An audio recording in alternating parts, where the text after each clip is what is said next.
नमस्कार मित्रों, स्वागत है आपका हमारे चैनल क्लियर योर कॉन्सेप्ट्स।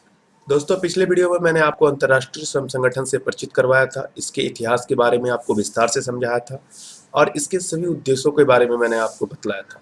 साथ ही हमने चर्चा किया था फिलाडेल्फिया अधिकार पत्र के संबंध में। आज का जो यह वीडियो है, इसमें हम चर्चा करेंगे अंतर्राष्ट्रीय श्रम संगठन की संरचना के संबंध में। दोस्तों, आईएलओ की जो संरचना है उसके मुख्यतः 3 हिस्से हैं। एक है अंतर्राष्ट्रीय श्रम सम्मेलन, दूसरा है शासी निकाय और तीसरा है अंतर्राष्ट्रीय श्रम कार्यालय। आइए देखते हैं तीनों को अलग अलग। अंतर्राष्ट्रीय श्रम सम्मेलन यानी इंटरनेशनल लेबर कॉन्फ्रेंस या आईएलसी जो है वो आईएलओ के संसद की तरह काम करता है। इसी के द्वारा जो है आईएलओ की पूरी नीतियां जो है निर्धारित की जाती है और इसकी जो वार्षिक बैठक होती है वो जून में एक बार जो है स्विट्जरलैंड के जिनेवा में आयोजित की जाती है। इस वार्षिक सम्मेलन में आईएलओ के जितने भी सदस्य देश हैं उनके राज्यों के सरकार जो होते हैं, श्रमिकों और नियोक्ताओं के जो प्रतिनिधि होते हैं, इन सबको आमंत्रित किया जाता है। इनमें प्रत्येक सदस्य राज्य के 4-4 प्रतिनिधि होते हैं, जिसमें 2 सरकार के, 1 श्रमिक के और 1 नियोजक के प्रतिनिधि होते हैं। प्रत्येक प्रतिनिधि के साथ जो है एक सलाहकार हो सकता है, लेकिन कार्यसूची में जो भी एजेंडा है, प्रत्येक एजेंडा के लिए 2 से अधिक सलाहकार नहीं रखा जा सकता है। जहां महिलाओं से संबंधित समस्या होगी वहां महिला सलाहकार अवश्य होना चाहिए। सलाहकार जो होते हैं वो आपको सम्मेलन में अध्यक्ष की अनुमति से बोल सकते हैं। इसके लिए प्रतिनिधि जो है पूर्व से उन पर अनुरोध करते हैं और उनके अनुरोध के बाद अध्यक्ष उनको अनुमति देते हैं।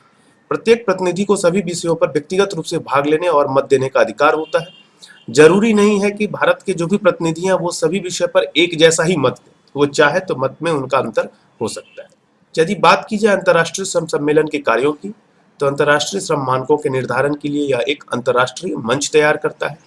सभी सदस्य राष्ट्रों को एक जगह ला करके एक इंटरनेशनल जो लेबर पॉलिसी होनी चाहिए, सभी राष्ट्रों में एक समान रूप से श्रम नीतियां होनी चाहिए, इसके लिए प्लेटफॉर्म तैयार होती है। अंतर्राष्ट्रीय श्रम संहिता का निर्माण करना, क्या लेबर कोड होगा जो कि हर जगह उस प्रकार से कार्य हो श्रमिकों के लिए, अंतर्राष्ट्रीय श्रम समस्याओं पर विचार करना। इसके अलावा अंतर्राष्ट्रीय श्रम संगठन का जो द्विवार्षिक कार्यक्रम होता है वह कार्यक्रम की रूपरेखा को तैयार करना, उसके बजट को निर्धारित करना, महानिदेशक का जो प्रतिवेदन होता है उस पर विचार विमर्श करना, आवश्यकता अनुसार अंतर्राष्ट्रीय श्रम संगठन का जो संविधान होता है उसमें संशोधन करना। विभिन्न मामलों में सफल संचालन के लिए विभिन्न प्रकार की समितियों का भी गठन किया जाता है और सदस्य राष्ट्रों को सहयोग देने के लिए तकनीकी विशेषज्ञ वगैरह की नियुक्ति की जाती है ताकि श्रम कानूनों का सुचारू रूप से संचालन सदस्य राष्ट्र करते रहे। यह जो शासी निकाय है यह अंतर्राष्ट्रीय श्रम संगठन के कार्यकारिणी के रूप में कार्य करता है। इसके जो सदस्य होते हैं वो आपको अंतर्राष्ट्रीय श्रम सम्मेलन द्वारा ही निर्वाचित किए जाते हैं। जिस सम्मेलन के बारे में मैंने अभी आपको बताया है, इंटरनेशनल लेबर कॉन्फ्रेंस, उसमें ही इनका निर्वाचन किया जाता है।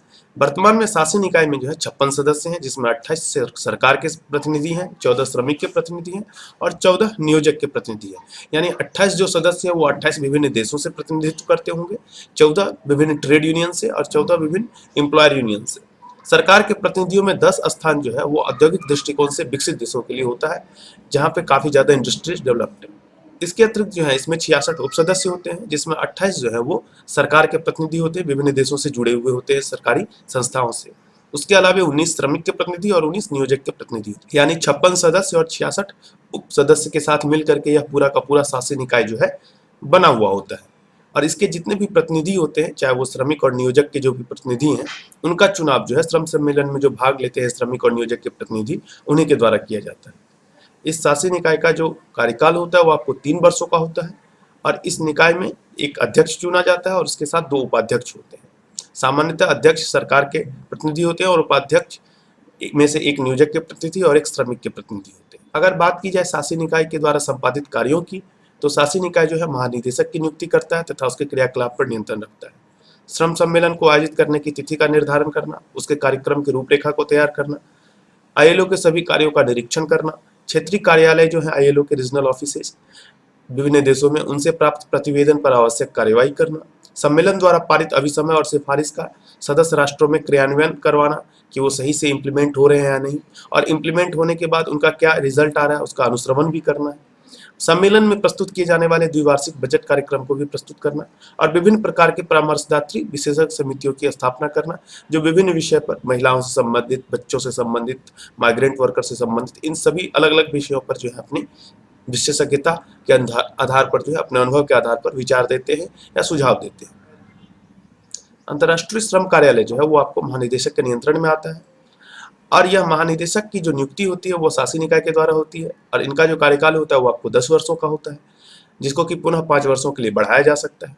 अंतर्राष्ट्रीय श्रम कार्यालय जो है वो आपको अंतर्राष्ट्रीय श्रम संगठन के सचिवालय के रूप में कार्य करता है। जैसे आपके राज्य की विधानसभा होती है और आपके राज्य में जो होता है सचिवालय होता है, उसी प्रकार से आईएलओ का जो इंटरनेशनल लेबर कॉन्फ्रेंस होता है आईएलसी, वो आपको विधानसभा के रूप में समझिए कार्य करता है। और जो आपका अंतर्राष्ट्रीय श्रम कार्यालय है वो सचिवालय के रूप में कार्य करता है। अंतर्राष्ट्रीय श्रम मामलों के संबंधित आवश्यक सूचनाओं, अनुसंधान, रिपोर्ट, श्रम सम्मेलनों के अभिसमय और सिफारिशों को प्रकाशित करना इसका कार्य होता है। श्रम सम्मेलन की कार्यावली के अनुसार आवश्यक जो भी प्रोसीडिंग होता है उसको तैयार करना होता है। अंतर्राष्ट्रीय श्रम मामलों पर अनुसंधान करना, अभिसमय और सिफारिश के अनुरूप अधिनियम का जो निर्माण किया जाना है सदस्य राष्ट्रों का, उसमें यह सहायता करता है। और श्रम सम्मेलन या शासी निकाय द्वारा यदि कोई और कार्य इनको सौंपे जाते हैं तो उन कार्यों का संपादन जो है अंतर्राष्ट्रीय श्रम कार्यालय द्वारा किया जाता है।